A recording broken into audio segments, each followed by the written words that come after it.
times of COVID-19, when we are doing everything from home, cooking, baking, dancing and working out, why not try to manage our toothache temporarily also at home?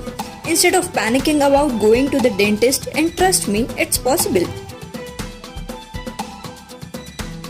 Number 1.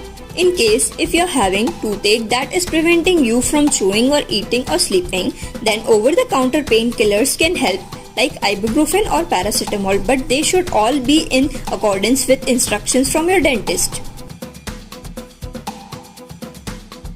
Number 2.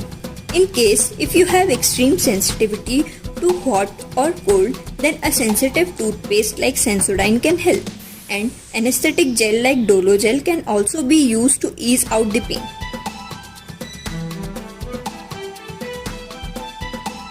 Number 3 is wisdom tooth pain. Most of the flare-ups can be managed with good home care by thorough cleaning of that area, salt water gargles, maintaining a soft diet, over-the-top painkillers, and you might need some antibiotics in case of swelling. Number 4 is ill-fitting dentures. In case if you have senior citizens at home who are not able to chew or eat anything because of loose dentures, you can just go to a pharmacist and ask him for a denture adhesive like Fixon. Just sprinkle some on their denture and ask them to wear it. Number 5 is bleeding gums. Brush twice a day, concentrating on the areas that are bleeding.